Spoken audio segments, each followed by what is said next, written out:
The millionaire lost everything until his maid changed his life in seconds. She stood in his doorway holding an envelope he knew he couldn't accept. Beckett Garrison had lost $60 million in 8 weeks. First, his wife took $40 million in the divorce. Fair enough, her family's connections built half his client base. Then his business partner cleaned out the accounts and vanished to a country without extradition, taking the last $25 million with him.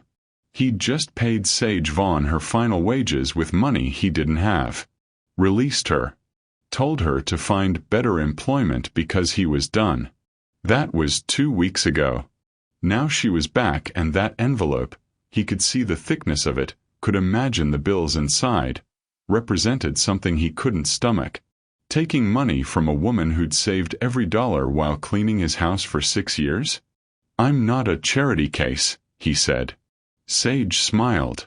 Not the polite smile she'd given him for 6 years. A real one. "Good," she said. "Because I'm not offering charity. I'm offering a partnership."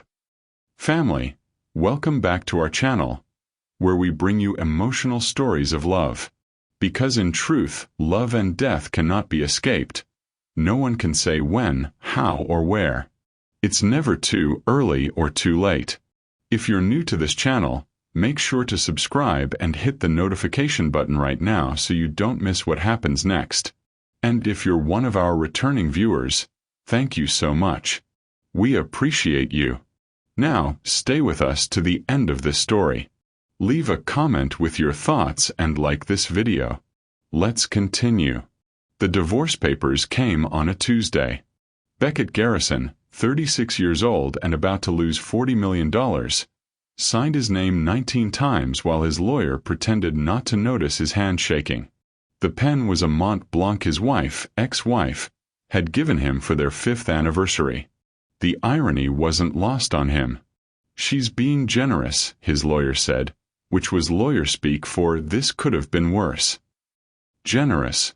Diana was taking 60% of everything they'd built, but sure, generous. Except they hadn't built it together.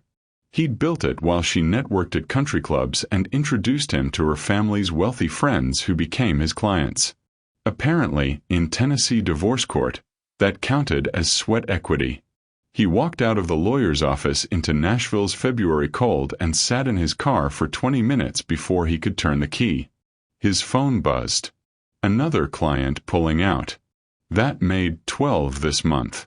When he finally pulled into the driveway of his Belmead home, scratch that, their Belmead home for another 30 days, Sage's car was already there. Tuesday. She came Tuesdays and Fridays. Had for 6 years since he'd hired her in 2018. The house smelled like lemon polish and something baking. Sage appeared from the kitchen, 34 years old and wearing the comfortable clothes she always wore for cleaning. Jeans and a faded Howard University sweatshirt her younger sister Amara had sent her. "Smells good," he said, "because what else do you say when your life is ending? Chocolate chip cookies. Figured you might need them." She paused, reading his face like she'd learned to do over 6 years. Signed. Signed. She didn't offer sympathy. That's what he'd always appreciated about Sage. She didn't do fake comfort.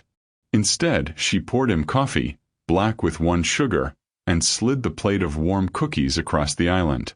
"How's Amara?" he asked, because he'd rather talk about anything else.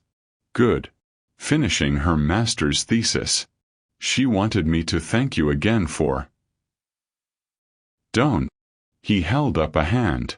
"I didn't pay for her undergrad out of charity. She earned that scholarship money through her grades. I just helped with the gap." $17,000 isn't just helped, Beckett. He shrugged. It had seemed like nothing at the time, back in 2022 when he had everything.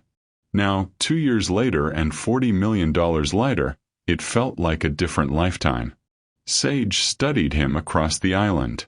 "You gonna be okay? Ask me in 6 months." She nodded and went back to work. That was Sage. Practical, efficient, never intrusive. She cleaned his house the way she did everything. Thoroughly but without fuss. No drama. No prying. Just steady presence. By the time she left that evening, the house was spotless and he was 3 whiskeys deep, staring at his bank statements. He didn't know it yet, but things were about to get much worse. Richard Chen's text came at 2 a.m. on a Friday. "I'm sorry, Beck. By the time you read this, I'll be gone. I had debts. Bad ones. The kind you don't walk away from. I took what I could and ran. Don't try to find me." Beckett read it 4 times before his brain processed the words. He called Richard. Straight to voicemail. He called his accountant. That's when the screaming started. His accountant's, not his own. The business accounts were empty. All of them. $25 million. Gone. Richard had signing authority, had been his partner since they'd started the firm in 2015, back when Beckett was 27 and stupid enough to trust his college roommate. The FBI opened an investigation. Richard was already in Southeast Asia, probably Singapore or Thailand, somewhere without extradition. The money was gone. The clients started pulling out in waves. Nobody wanted to invest with a firm whose CFO had just committed massive fraud. By March, it was over. The firm closed. The employees got severance he paid with loans he'd never repay. The Bell Mead house went on the market. He moved into a small rental in East Nashville. 2 bedrooms, ancient appliances, nothing like the life he'd known. And he had to let Sage go. She came on a Tuesday like always, even though he'd texted her not to bother. The rental didn't need cleaning. It was barely furnished. Just a couch, a bed, and boxes he hadn't unpacked because what was the point? "You shouldn't be here," he said when he opened the door. "It's Tuesday." She walked past him carrying grocery bags. "You haven't been eating." "Sage. Sit down and let me cook. We'll talk after." He sat. What else could he do? She moved through his tiny kitchen like she'd been there for years, putting together something that smelled like garlic and tomatoes and actual food instead of the whiskey and crackers he'd been surviving on. They ate in silence. Pasta with marinara sauce, salad, bread she'd baked herself because of course she had. When the plates were empty, she finally looked at him. "How bad is it?" "I've got about $8,000 left. That'll last 2, maybe 3 months if I'm careful." She nodded slowly. "And after that? I'll figure something out. I've got a business degree from Vanderbilt. Someone will hire me." Beckett. She said his name the way his mother used to, that tone that meant stop lying to yourself. You're not going to work for someone else. That would kill you. She wasn't wrong. He pulled out his checkbook. Yes, he still used checks, he was old-fashioned that way, and wrote one for $5,000. His hand didn't shake this time. He'd already lost everything. What was 5,000 more? "Your severance," he said, sliding it across the table. "It's not what you deserve for 6 years, but it's what I have." Sage stared at the check. "I don't want this. Take it anyway. You've got your sister to think about. Rent to pay. Amara's graduating this spring. She's got a job lined up in Atlanta. And I've been saving since 2018, Beckett. I'm fine. Then save this too. Please." His voice cracked on that last word. "Let me do this one thing right." She took the check, folded it carefully and put it in her pocket. Then she stood, gathered her purse and walked to the door. "I'll see you around," she said. He nodded, unable to speak. The door closed behind her, and Beckett Garrison was completely alone. Family, if you watched this story up to this point, it means it moved you. Leave your thoughts and tell me where you are watching from in the comment, and make sure to like and hit the subscribe button if you haven't. Smash the hype button now if you found value in this content. It really helps my channel. 2 weeks later, she came back.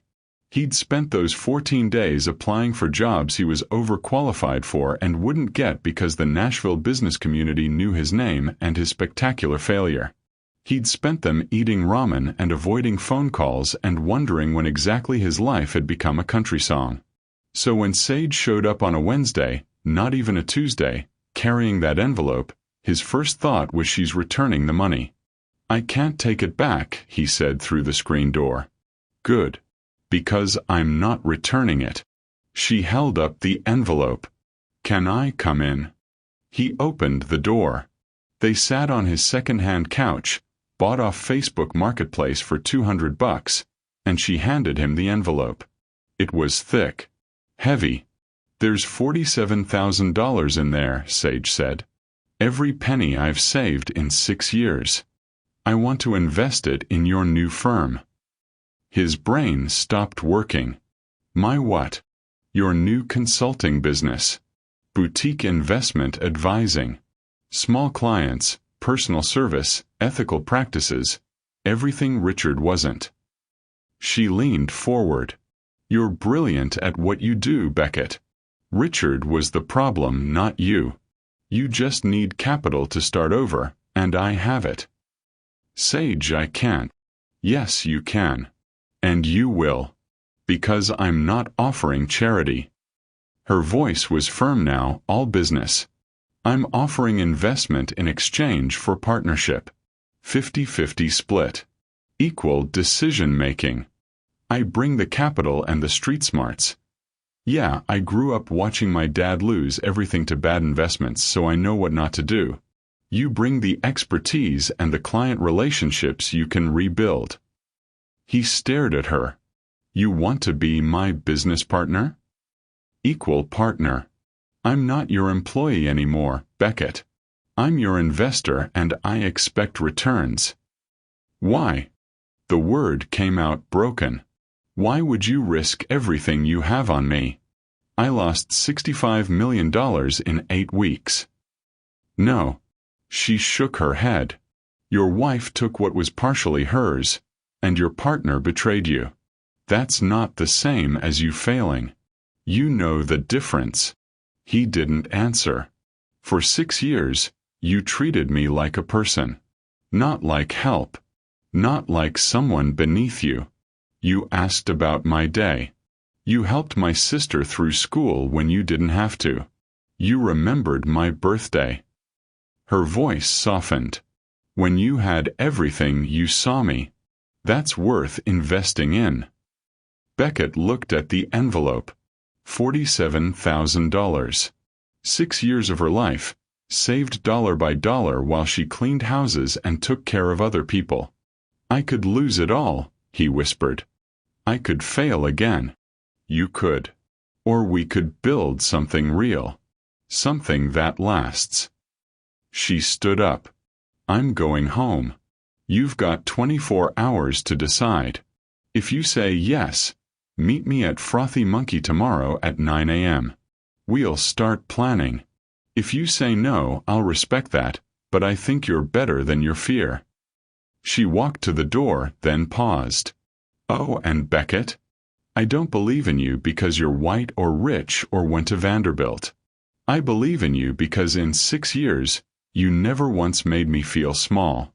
That's rarer than you think." The door closed. He sat there holding $47,000 in cash and realized he was crying.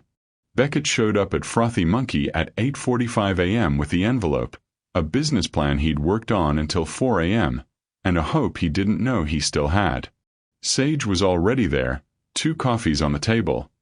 Black with 1 sugar for him, caramel latte for her. "You came," she said. "I almost didn't." He sat down, slid the envelope back across the table. "This is too much to risk on me." "Good thing it's my risk to take." She pushed the envelope back. "Stop trying to protect me from my own decisions. I'm a grown woman who knows exactly what she's doing." He opened his laptop. "Then let me show you what we're building." For the next 2 hours, they went through his plan. Garrison and Vaughn Consulting. Yes, her name first, alphabetical, and also because she was putting up all the capital. Boutique investment advisory focused on ethical practices and underserved clients.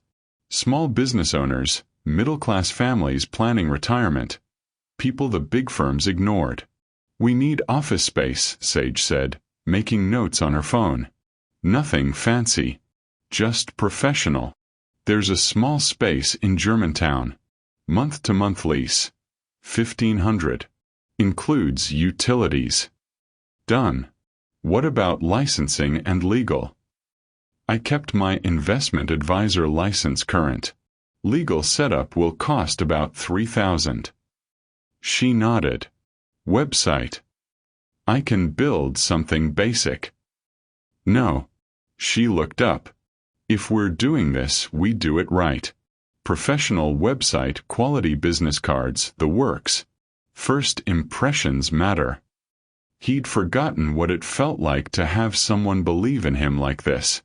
Diana had believed in his earning potential. Richard had believed in using him. But Sage believed in him, and that was different. They incorporated Garrison and Vaughn Consulting on April 15, 2024. Exactly 1 month after he'd lost everything. The office was small. 1 room with 2 desks, a coffee maker Sage brought from home, and windows overlooking Fifth Avenue in Germantown. The neighborhood hummed with artists and young professionals, nothing like Belle Meade's old money, but it felt real in a way his old life never had. It's perfect, Sage said, arranging files in the cabinet they'd bought off Craigslist. Beckett was less sure. They'd spent $18,000 setting up. Legal fees, website, office supplies, first and last month's rent. That left $29,000 in operating capital. Enough for maybe 6 months if they were careful. If they didn't get clients, they'd fail by October. Stop panicking, Sage said without looking up. I can hear you thinking from here. We need clients. Then let's get them. She pulled out her phone. I know people. You know people. Let's start calling. She made it sound simple. Maybe it was. Beckett called former clients who'd stuck by him, the ones who'd believed the fraud wasn't his fault. Sage called people from her church, neighbors, her sister's friends who were starting careers and needed investment advice. Their first client was a black woman named Jasmine who owned a bakery in North Nashville and wanted to plan for retirement. She came in nervous, admitted she'd never worked with a financial advisor before because she didn't think she had enough money to matter. Sage took the lead on that meeting, and Beckett watched her work. She didn't talk down to Jasmine.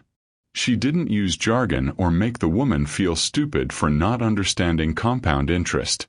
She just explained things clearly, patiently, like she was talking to a friend.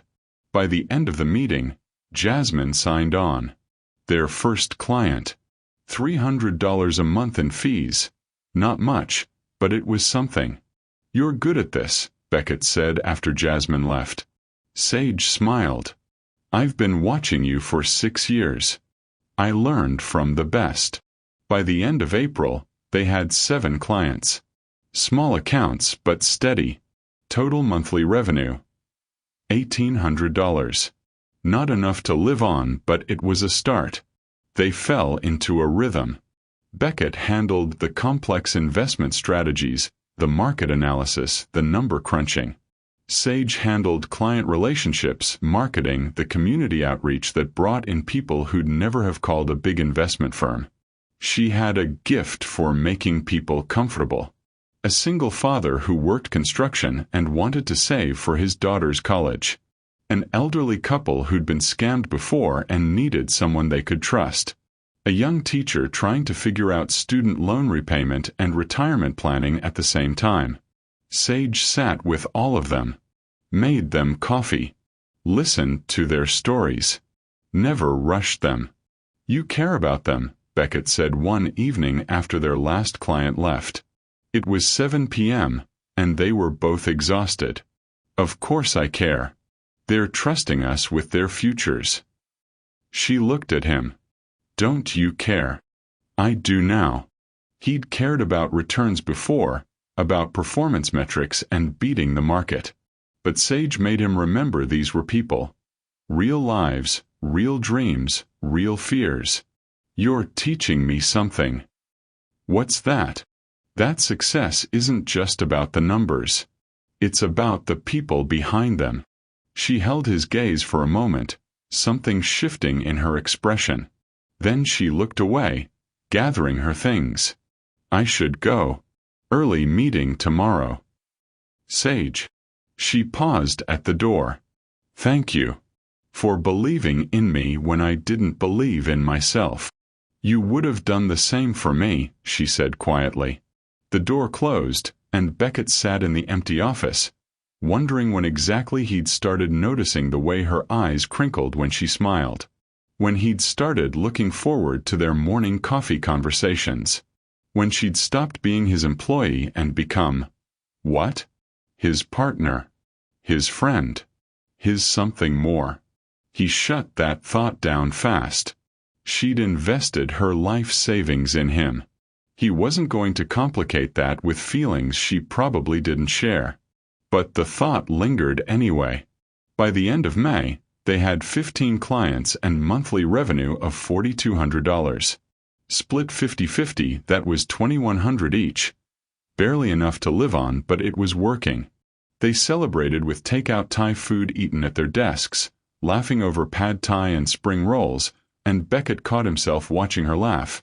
Really laugh, head thrown back, completely unself-conscious, and thought, "I'm in trouble." Big trouble. Because Sage Vaughn wasn't just his business partner. She was the woman who'd saved him when he was drowning. The woman who saw him at his absolute worst and didn't flinch. The woman who made him want to be better, do better, build something that mattered. And he had no idea if she felt the same way. "What?" she asked, catching him staring. "Nothing. Just, I'm glad you came back that day. With the envelope." "Me too." Her smile softened. "You know what I realized." "What?" "When you paid me that last time, gave me your final $5,000 even though you were broke. That's when I knew I'd made the right choice. Most people would have just cut me loose with nothing. You gave me what you couldn't afford to give. You earned it." "No." She shook her head. "I earned a paycheck. You gave me respect. There's a difference." The air between them felt suddenly thick, charged with something unnamed. "I should probably go," she said, not moving. "Yeah," he agreed, also not moving. They stayed like that for another 10 seconds. Too long to be casual, too short to be decisive, before Sage finally stood, grabbed her purse and headed for the door. "See you tomorrow, partner," she called over her shoulder. "See you tomorrow." Alone in the office, Beckett pressed his palms against his eyes and admitted what he'd been avoiding for weeks. He was falling for her. The woman who'd saved his life was stealing his heart, and he had no idea what to do about it. Summer hit Nashville hard, all humidity and thunderstorms that rolled in every afternoon around 4. The AC in their Germantown office barely worked, which meant by mid-June, they were working in tank tops and keeping the windows open despite the heat. Beckett tried not to notice the way Sage looked with her hair pulled up in a messy bun, sweat glistening on her collarbone. Tried not to notice how she'd started wearing sundresses instead of jeans. Tried not to notice, period. He was failing spectacularly. "We hit 20 clients," Sage announced one morning, waving her phone. "Just got confirmation from the Johnsons. They're moving their retirement accounts over from Edward Jones. 20 clients. Monthly revenue approaching $6,000. $3,000 each. Actual livable income. We should celebrate," Beckett said. "We celebrated last milestone with Thai food. Then let's do better. Dinner. Somewhere nice. My treat." She raised an eyebrow. "Can you afford somewhere nice?" I can afford Hattie B's. That's nice for Nashville. She laughed. Hot chicken for celebration dinner. Very fancy. Is that a yes? That's a yes. They went that Friday. Sat on the patio despite the heat because the wait for indoor seating was 45 minutes and neither of them was patient. Ordered hot chicken. Medium for her, mild for him because he'd learned his lesson last time, and ate with their fingers, laughing when the spice made their eyes water. Tell me something, Sage said, wiping hot sauce from her fingers. What was your plan? Before everything fell apart. Keep building. Get rich. Retire by 50. He shrugged. Standard ambitious white guy stuff. And now, he considered. Build something that matters. Help people. Maybe don't be miserable in the process. You were miserable before? I was successful before. There's a difference. She nodded slowly. I get that. I was working 3 jobs before you hired me in 2018. Made decent money. Barely slept. Never saw my sister. Everyone said I was doing great. I was exhausted. Why'd you stick with housekeeping? Because you paid fair. Treated me like a person. Let me have boundaries. She met his eyes. You know how rare that is. Most of the houses I worked, they treated me like furniture. Or worse. His jaw tightened. Tell me you don't still deal with that. I don't. I'm a business owner now, remember. She smiled. Equal partner. Co-founder. Woman who took a stupid risk on a guy who'd just lost everything. Not stupid. I'm going to make sure you get every penny back, plus returns. I know you will.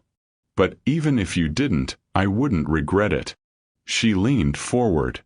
You want to know why I really gave you that money? Why? Because in 6 years you never once looked through me. Every other employer I had, they'd talk about me in front of me like I couldn't hear. Make plans around me like I didn't exist. But you saw me, asked my opinion, remembered my sister's name. Her voice dropped. That kind of basic human decency is so rare, Beckett. Especially from people with money. Especially from white men with money. That's a low bar. It's the bar we have. And you cleared it by a mile. Thunder rumbled overhead. The sky opened up, sudden and violent the way Nashville storms always were. Rain pounded the patio awning, trapped them under it with a dozen other people waiting for the deluge to pass. Sage laughed, wiping rain spray from her arms. Of course. We could make a run for it. In this. We'd be soaked in seconds. Might be worth it. She looked at him, something playful in her expression. You suggesting we run through the rain like idiots? I'm suggesting we have fun for once. When's the last time you did something just because? January 2018. I quit my 3rd job and decided to only work 2. That's practical, not fun. Fine. She stood up, holding out her hand. Let's be idiots. They ran. The rain hit like a wall, soaked them through before they made it 10 feet. Sage shrieked with laughter, her sundress plastered to her skin, mascara running down her cheeks. Beckett's shirt clung to him, his shoes squelching with every step. They made it to his car, a used Honda Civic he'd bought for $3,000, a far cry from the Mercedes he used to drive, and collapsed in the front seats, both of them breathing hard and laughing like teenagers. That was stupid, Sage gasped. Completely stupid. Let's do it again sometime. He looked at her, really looked at her. Rain-soaked and grinning, more beautiful than any woman had a right to be, and something cracked open in his chest. Sage. Yeah. He almost said it. Almost told her that he was falling for her, that she'd saved more than his business, that every morning he looked forward to seeing her and every evening he didn't want her to leave. But they were partners. She'd invested everything in him. He couldn't risk that with feelings she might not share. Nothing. Let's get you home before you catch pneumonia. Something flickered across her face. Disappointment, maybe? Before she nodded. Yeah. Okay. He drove her home to her apartment in Antioch, neither of them speaking, the air thick with things unsaid. Thanks for dinner, she said when he pulled up. Thanks for being a good sport about the rain. She smiled, but it didn't reach her eyes. See you Monday, partner. See you Monday. She got out, ran through the rain to her door, and disappeared inside. Beckett drove home kicking himself. Idiot. She was waiting for you to say something, and you chickened out. But what if he was wrong? What if he told her and she didn't feel the same way? They'd built something good, something real. He couldn't risk destroying that. Better to stay silent. Better to stay safe. July brought new clients and new complications. They landed a big one, a local business owner looking to restructure his retirement accounts. $30,000 under management, their largest client yet. The kind of account that legitimized them, proved they could handle serious money. But the win fell hollow because Beckett and Sage were dancing around each other now. Professional in meetings, friendly in conversation. But something had shifted after that rainy night in June. She'd pulled back. Not obviously, she still brought coffee, still laughed at his jokes, but there was distance where there hadn't been before. He'd hurt her by not being brave. We need to talk, she said one afternoon after their last client left. His stomach dropped. Okay. This isn't working. Oh God. She was leaving. She was taking her investment and walking away, and he'd lose her and the business and everything that mattered. Sage, The AC, she interrupted. This isn't working. It's 95 degrees in here, and we can't keep torturing clients with this heat. We need to call a repair guy or move offices. Oh. He exhaled. The AC. Right. She frowned. What did you think I meant? Nothing. I'll call someone tomorrow. Beckett. She moved closer. What's going on with you? Nothing. You're lying. You've been weird for weeks. I'm not. You are. Ever since that night at Hattie B's, you've been different. Distant. Did I do something wrong? No. God, no. You didn't do anything wrong. Then what? He could lie. Make up an excuse. Keep things professional and safe and slowly dying. Or he could risk everything by telling the truth. I'm falling for you, he said before he could stop himself. I'm falling for you and I don't know what to do about it because you invested your life savings in me and we're partners and I don't want to ruin what we've built. But I can't stop thinking about you. I can't stop wanting more than business meetings and coffee conversations. And that night in the rain, I almost kissed you, and I've regretted not doing it every day since. Silence. Sage stared at him, her expression unreadable. Say something, he whispered. Please. You're an idiot, she said softly. His heart sank. I know. I'm sorry. We can pretend I never. She kissed him, grabbed his shirt and pulled him down and kissed him hard, her mouth hot and certain against his, her hands tangling in his hair. He froze for half a second before his brain caught up, and then he was kissing her back, pulling her closer, 6 weeks of wanting pouring into this one moment. When they finally broke apart, both breathing hard, she laughed, breathless and bright and completely herself. I've been waiting for you to figure it out since May, she said. May. When you looked at me over Thai food like I hung the moon. I thought you were going to say something that night at Hattie B's, and when you didn't, I figured you didn't feel the same way.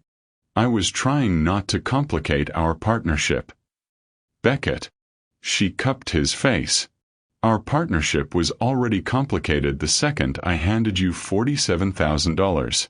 We're in this together. Business, life, all of it. I wouldn't have invested in you if I didn't already care about you. The business was just an excuse to stay close. Really? Really? I've been halfway in love with you since 2020 when you helped Amara with her tuition. I just didn't think I stood a chance. Why not? Because you're you, Vanderbilt educated, used to mansion life, married to someone like Diana. And I'm a housekeeper who saved pennies for 6 years. You're a brilliant businesswoman who saved me when no one else would. He kissed her forehead. You're brave and smart and kind. You see people.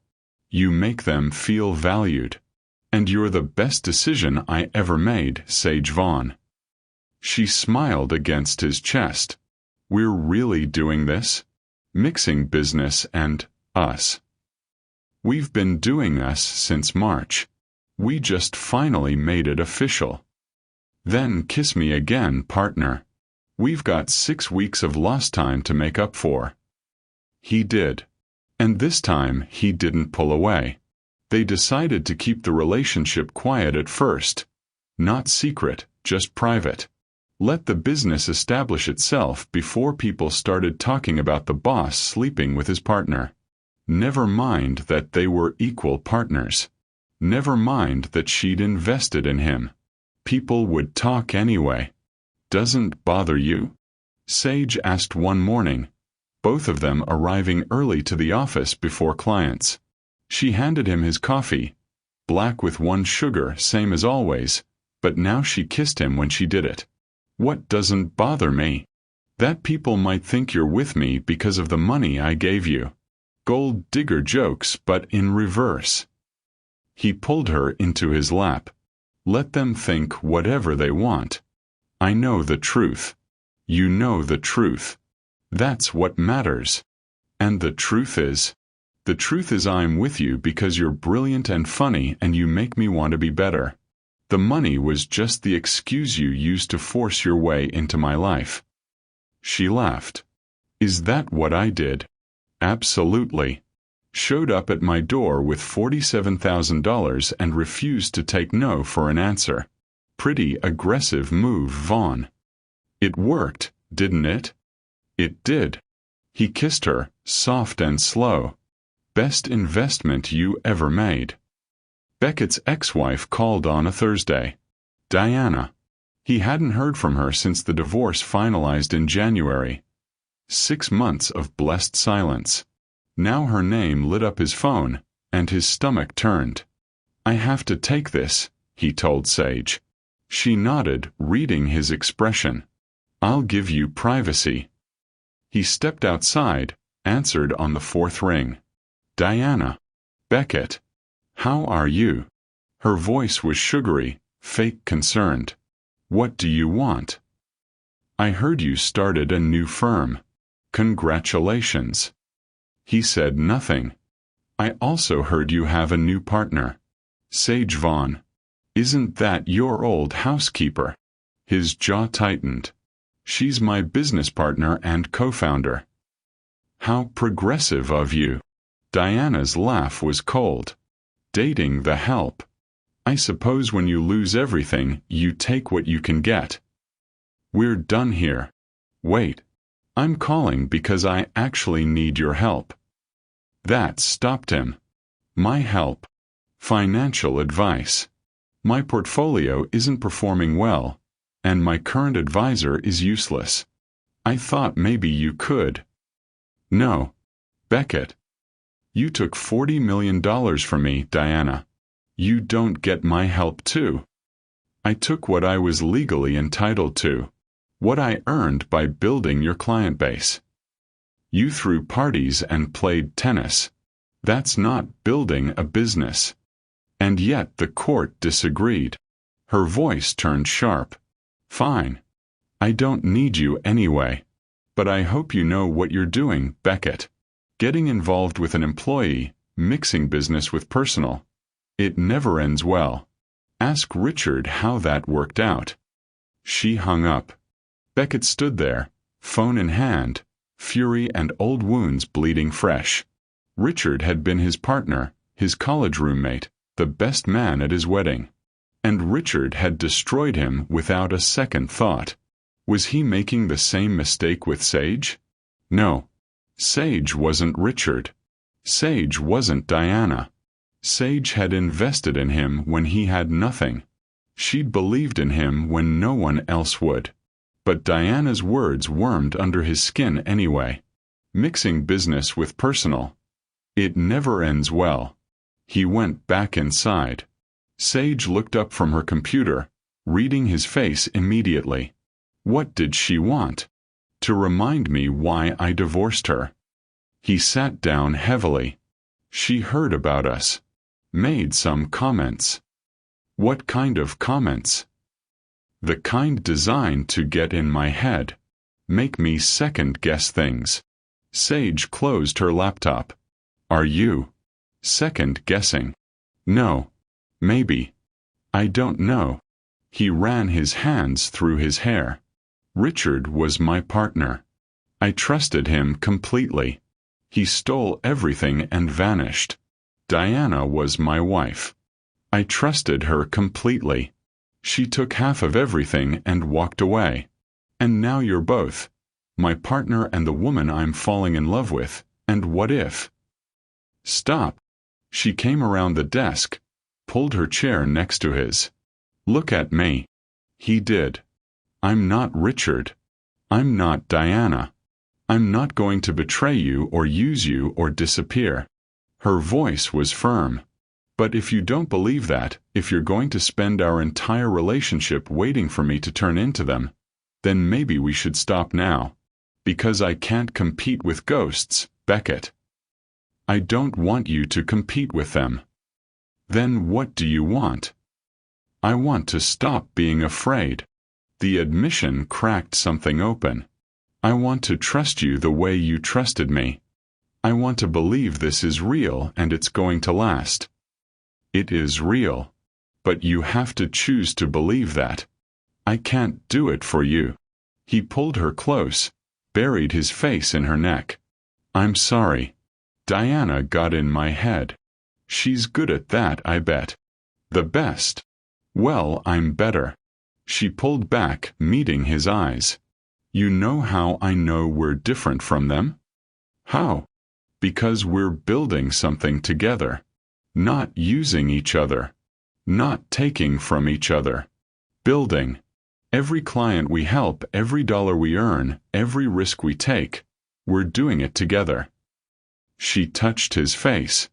That's not what you had with Richard or Diana. They took. We give. There's a difference. He kissed her. Soft and grateful and certain. I love you, he said. First time he'd said it out loud. First time he'd meant it in years. I know, she smiled. I've been waiting for you to figure that out too. You knew. Beckett, you look at me like I invented sunlight. Of course I knew. And you didn't say anything? I was waiting for you to be ready. You needed time to heal from them before you could trust me. I understood that. And now. She kissed him. Now I love you too. Have for a while. Since June, probably. Maybe before. They stayed like that, wrapped around each other in their small office, both of them finally admitting what had been building for months. Diana was wrong about one thing, Sage said eventually. What's that? She said I was the help. But I was never working for you, even when I was cleaning your house. I was working with you. I just didn't know it yet. We're equals, Beckett. Partners. In business and in love. Don't forget that. I won't. Good. Because I didn't invest $47,000 just to watch you self-sabotage because your ex-wife is bitter. He laughed, the tension finally breaking. You're right. I usually am. You should write that down.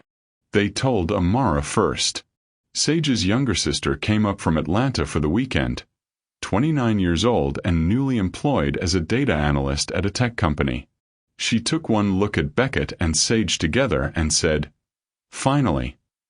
"You knew?" Sage asked. "Girl, please. You've been gone over him since 2020. I was waiting for y'all to figure it out." They had dinner at the Southern Steak and Oyster, celebrated Amara's new job and the firm's success and a relationship everyone apparently saw coming except them. "I'm happy for you," Amara told Beckett privately while Sage was in the restroom. "She deserves someone who sees her worth. You do that."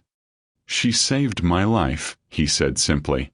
"And you gave me a future when you helped with my tuition. So we're even." She smiled. "Just don't hurt her. Because I know people, and I will make your life very difficult." "Noted." Sage came back, caught the tail end of the conversation. "Are you threatening my boyfriend?" "Our boyfriend needs to know the rules." "He's not our boyfriend, Amara."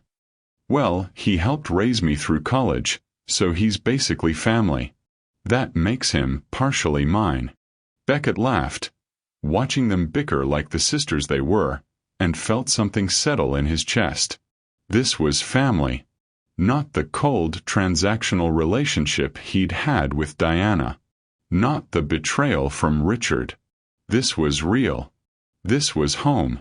By the end of August, Garrison and Vaughn Consulting had 32 clients and monthly revenue of $9,200. They were solidly profitable, making a real living, building something that mattered. And they were in love. Beckett moved out of his East Nashville rental and into Sage's apartment in Antioch. It made sense. They spent all their time together anyway, and rent in Nashville was insane. Her place was small but comfortable, and for the first time since losing everything, he felt like he had a home. They cooked together, watched movies, made love on her second-hand couch and in her tiny bedroom, laughed about nothing, planned the future. "Where do you see us in 5 years?" she asked one night, both of them tangled together in bed. Honestly, married. Maybe a kid or two. Firm doing well. Maybe a real house instead of an apartment." He kissed her shoulder. "Happy. I see us happy." "Me too," she whispered. "I see us happy too."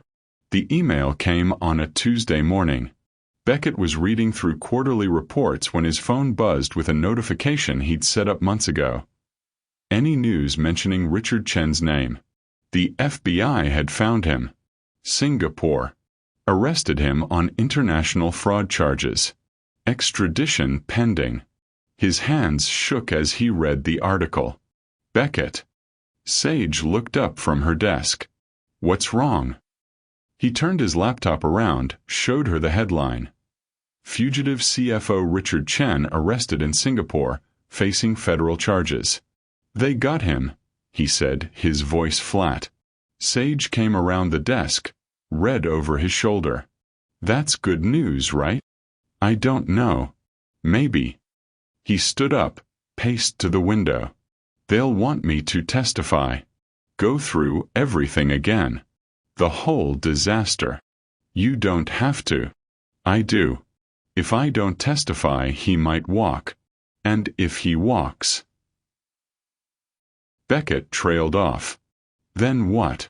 Then he gets away with stealing my life. And I can't let that happen." The federal prosecutor called 3 days later.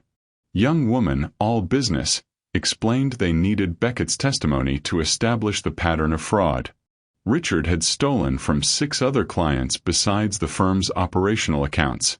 Total damages, $38 million. Trial was set for November.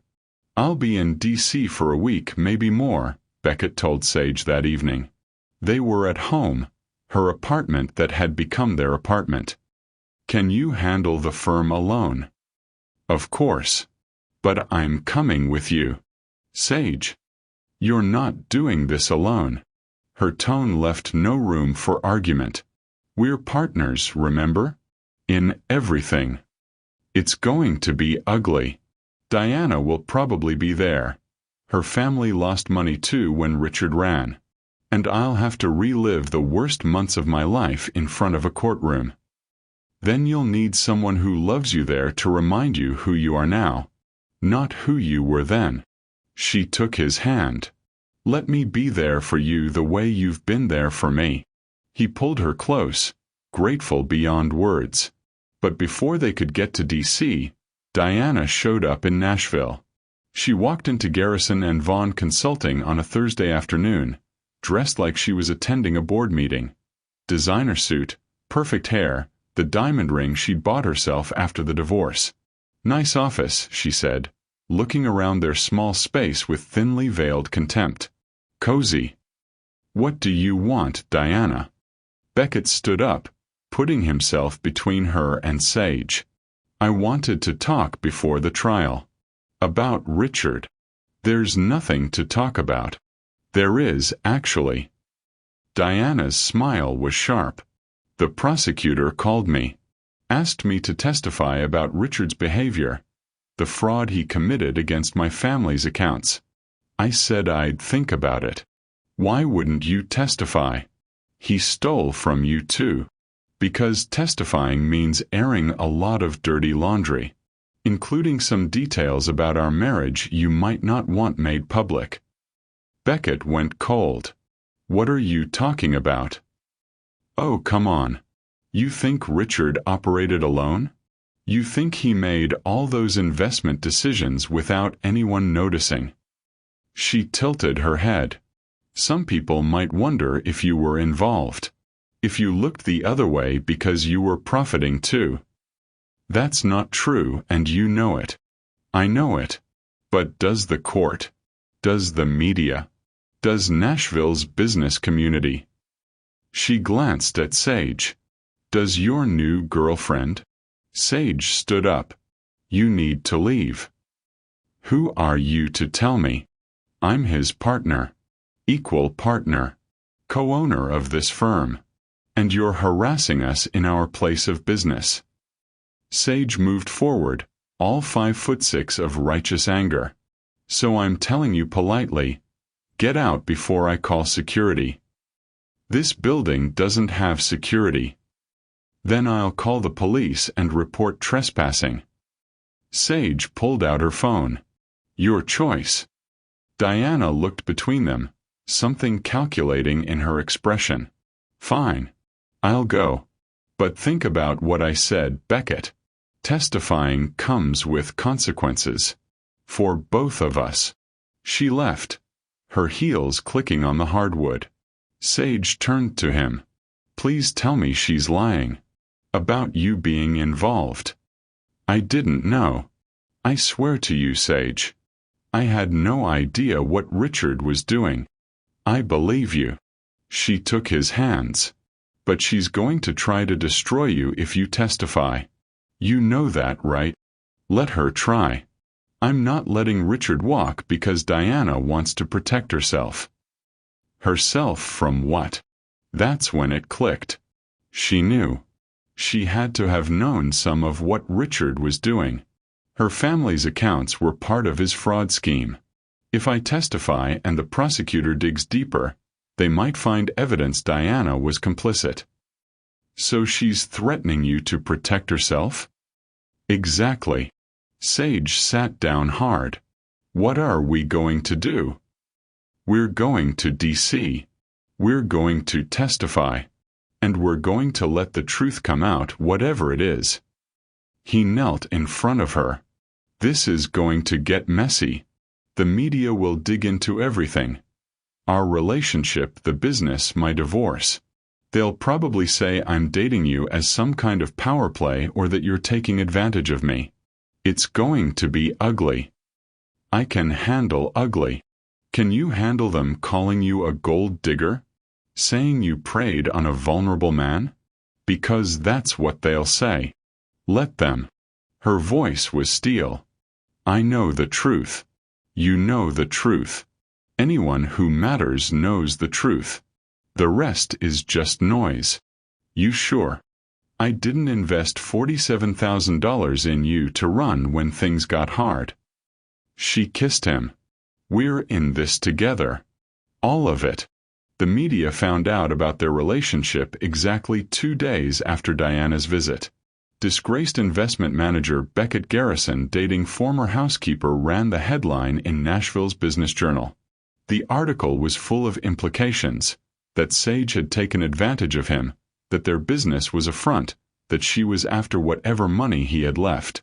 Worse, it revealed she'd invested in the firm, twisted it to make it sound like she'd coerced him somehow. The comments section was brutal. Sage read them all, sitting at their kitchen table with her laptop, her face carefully neutral. Stop reading those, Beckett said, taking the laptop away.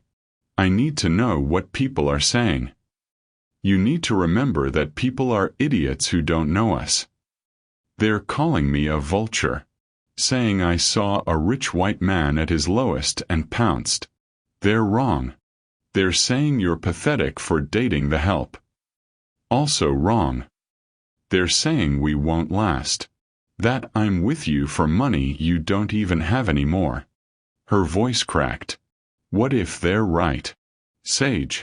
He knelt in front of her, took her face in his hands. Look at me. She did, tears streaming down her face.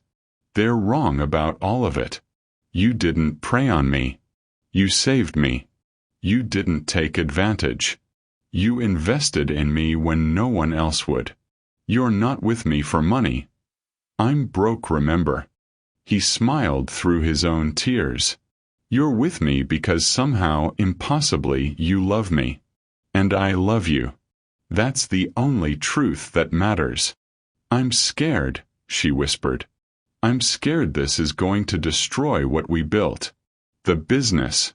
Us. It won't. Because we won't let it. He kissed her forehead. We've been through worse. We lost everything once and built it back. We can survive some bad press. What if clients leave? Then we'll get new ones. What if the trial goes badly? Then we'll deal with it. What if Diana tries to destroy us? Then we'll destroy her right back. He wiped her tears. We're stronger than them, Sage. You and me together. We're stronger than all of them combined.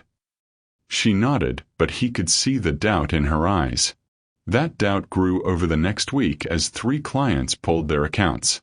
Small ones, but it hurt. Then a planned meeting with a potential major client canceled last minute. No explanation, but they both knew why. The business was suffering because of their relationship. Maybe we should go public, Sage said one night. Do an interview. Tell our side. That just feeds the fire. Then what do we do? Watch everything we built fall apart because of gossip. We stay quiet. Keep working. Prove them wrong by succeeding. And if we can't? He didn't have an answer for that. The night before they were supposed to leave for D.C. and the trial, Sage found him on their tiny balcony, staring at Nashville's lights. You okay? She asked. Just thinking. About how a year ago I had everything. Money, success, status. And I was miserable. He turned to her. Now I have you, our little firm, this cramped apartment. And I'm happy. Really happy. Even with all this mess. Especially with all this mess. Because it showed me who you really are. You didn't run when things got hard. You stayed. You fought. You believed in us. She leaned against him. I'm still scared. Me too. But we're doing this anyway. We're doing this anyway. They stood there in the October cold, holding each other, 2 people who'd lost everything and built something real from the ashes. Tomorrow they'd face the trial. The media. Diana's threats. Tonight they had each other. That would have to be enough. The federal courthouse in Washington, D.C. was all marble and intimidation. designed to make witnesses feel small. Beckett had been here 3 times already for pre-trial depositions. Now, on November 4, 2024, he was here to testify against the man who'd been his best friend for 15 years. Richard Chen sat at the defense table looking thinner, older, broken. He didn't make eye contact. Sage squeezed Beckett's hand in the gallery. "You've got this." The prosecutor called him to the stand. For 2 hours, Beckett walked through everything. How Richard had access to all accounts, how he'd discovered the fraud, how it had destroyed the firm and their clients' trust. His voice stayed steady even when the defense attorney tried to imply Beckett had known about the fraud. "Isn't it true, Mr. Garrison, that you signed off on every transaction?" "I signed off on legitimate transactions. Richard forged my signature on the fraudulent ones." "But you never checked the accounts yourself?" "I trusted my partner. That was my mistake." Diana was in the gallery. She testified after him, carefully admitting her family lost money but avoiding any suggestion she'd known about Richard's activities. Beckett could read between the lines. She'd cut a deal with the prosecutor. Testify against Richard. Avoid investigation into her own potential involvement. Smart. Typical Diana. The trial lasted 3 days. On November 7th, the jury came back, guilty on all counts. Richard Chen was sentenced to 12 years in federal prison and ordered to pay restitution of $38 million. Money Beckett would never see. Richard had hidden it too well. But it didn't matter. The verdict wasn't about the money anymore. It was about justice. About truth. About proving that people couldn't just destroy others and walk away. Outside the courthouse, media swarmed. Beckett gave a brief statement, thanked the prosecutors, the jury, the FBI agents who'd tracked Richard down. Then Sage took his hand and they walked away from the cameras together. "How do you feel?" she asked once they were in the taxi back to their hotel. "Free," he said. "Finally free." They flew back to Nashville on November 8th. The trial coverage had been extensive. Every business outlet in Tennessee ran stories about the verdict, Richard's sentencing, and Beckett's testimony. But something shifted. The tone changed. Instead of focusing on scandal, outlets started running stories about Beckett's recovery. How he'd built Garrison and Vaughn Consulting from nothing. How he was helping underserved clients the big firms ignored. How his partner, his girlfriend they always mentioned, had invested in him when he'd lost everything. From ashes to success. Beckett Garrison's redemption story ran one headline. Local firm proves ethical investing can thrive ran another. Clients started calling. New ones, referred by existing clients who believed in what they were building. By November 15th, they had 48 clients and monthly revenue pushing $13,000. Real success. Sustainable success. "We did it," Sage said one evening, looking at their client list. "We actually did it. You did it. You saved me when I had nothing. We saved each other." She turned to him. "I was stuck in a dead-end life, cleaning houses and watching other people build futures.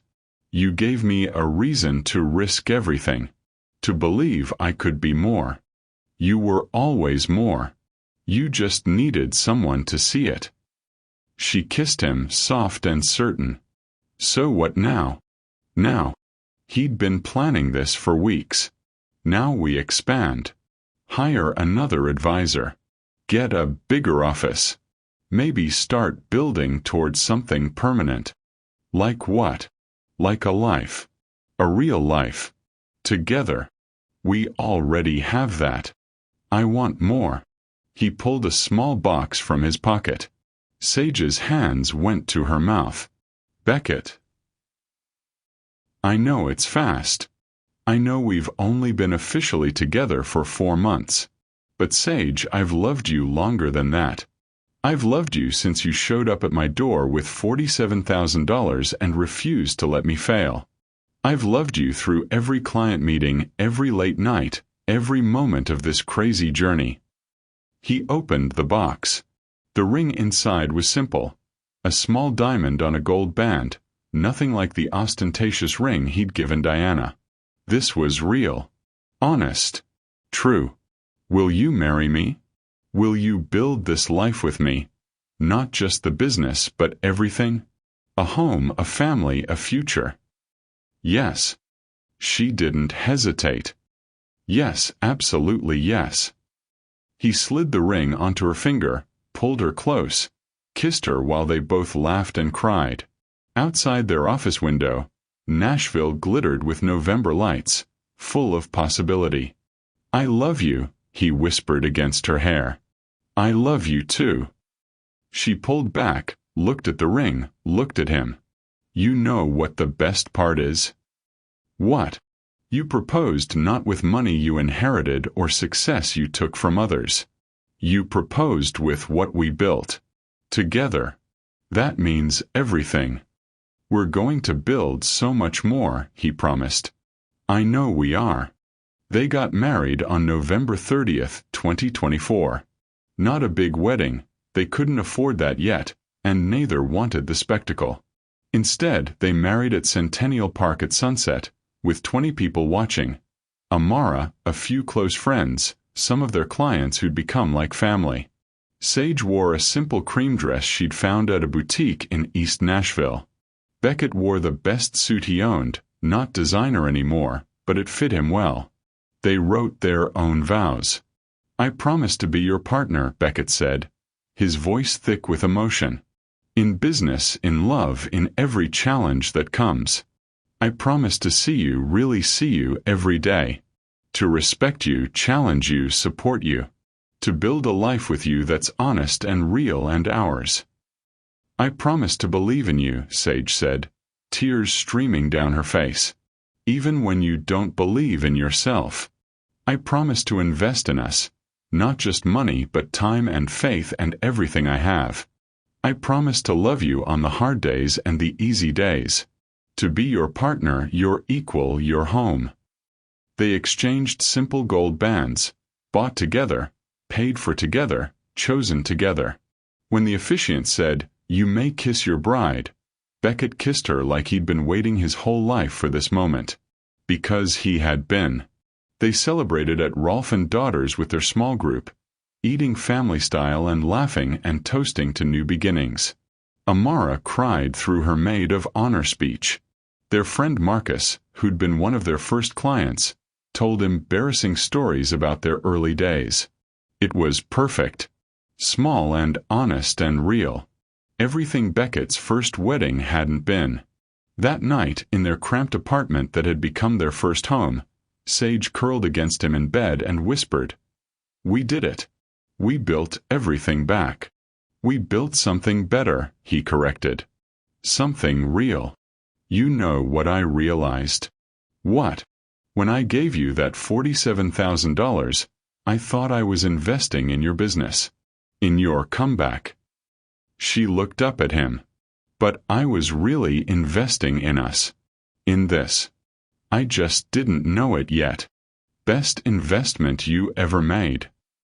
Best investment I'll ever make." She kissed him. "I love you, husband. I love you too, wife." Garrison and Vaughn Consulting occupied a full floor in a new building in the Gulch. They had 5 advisors now, 112 clients, and annual revenue approaching $2 million.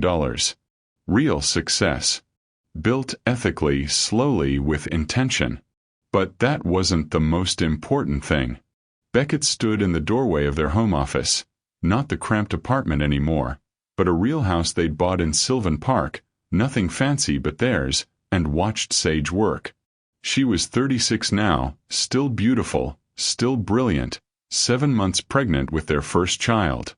A girl. They were naming her Grace. "You're staring," Sage said without looking up. "I'm appreciating. Appreciate from closer. This baby is using my bladder as a trampoline and I need back rub." He crossed the room, settled behind her on the couch, worked his thumbs into her lower back.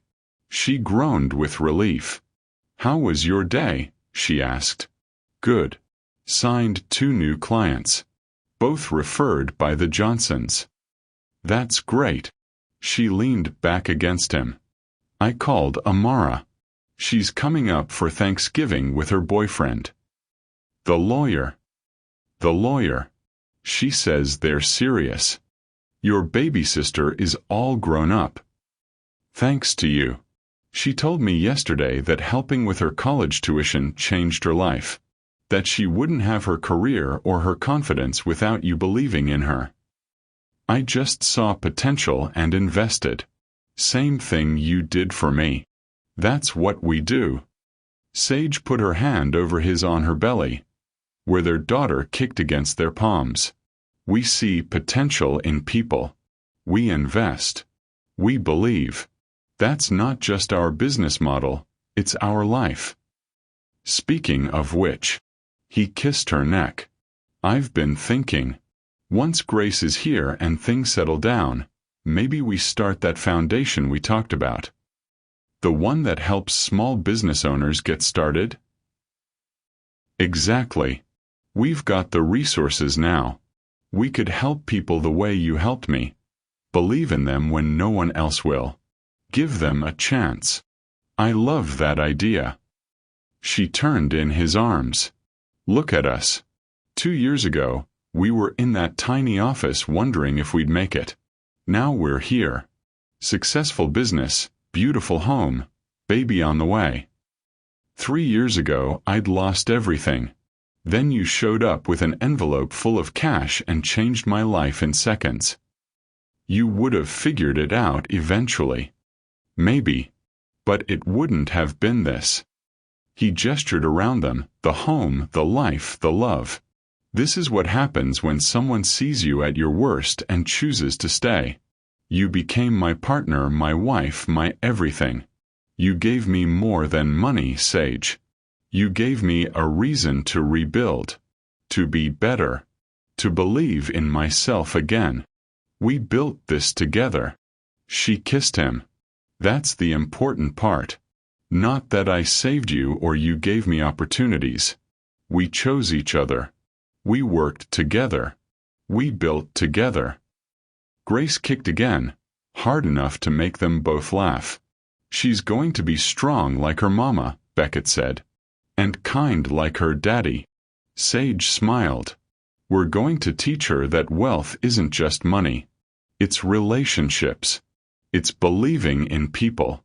It's showing up when it's hard. We're going to teach her to see people. Really see them. And to take risks on love when it matters." They sat there together, their daughter moving between them, their past transformed into a future neither had imagined possible. From ashes to redemption. From loss to love. From nothing to everything. Because sometimes when you lose it all, you discover what really matters. And sometimes the person who saves you is the one who's been there all along, just waiting for you to see her. Garrison and Vaughn Consulting continued to grow, not just as a business but as a legacy. Proof that doing right by people, treating them with respect and dignity, choosing ethics over profit creates something lasting. Sage's Community Center opened in 2027, funded by their success, providing resources for families in underserved Nashville neighborhoods. Grace arrived healthy and perfect on January 15, 2027. They welcomed a son, James, 2 years later. And every year on March 28th, the anniversary of the day Sage showed up at Beckett's door with $47,000 and refused to let him fail. They celebrated not just their business anniversary, but the day their real life began. The day a woman believed in a broken man. The day an investment became a forever love. The day everything changed. Thank you for watching this story to the end. If you enjoyed this story, you will surely love the next one. It's as crazier and more intriguing as you can ever imagine. So do check it out. Click on the image showing on your screen right now to watch the next one.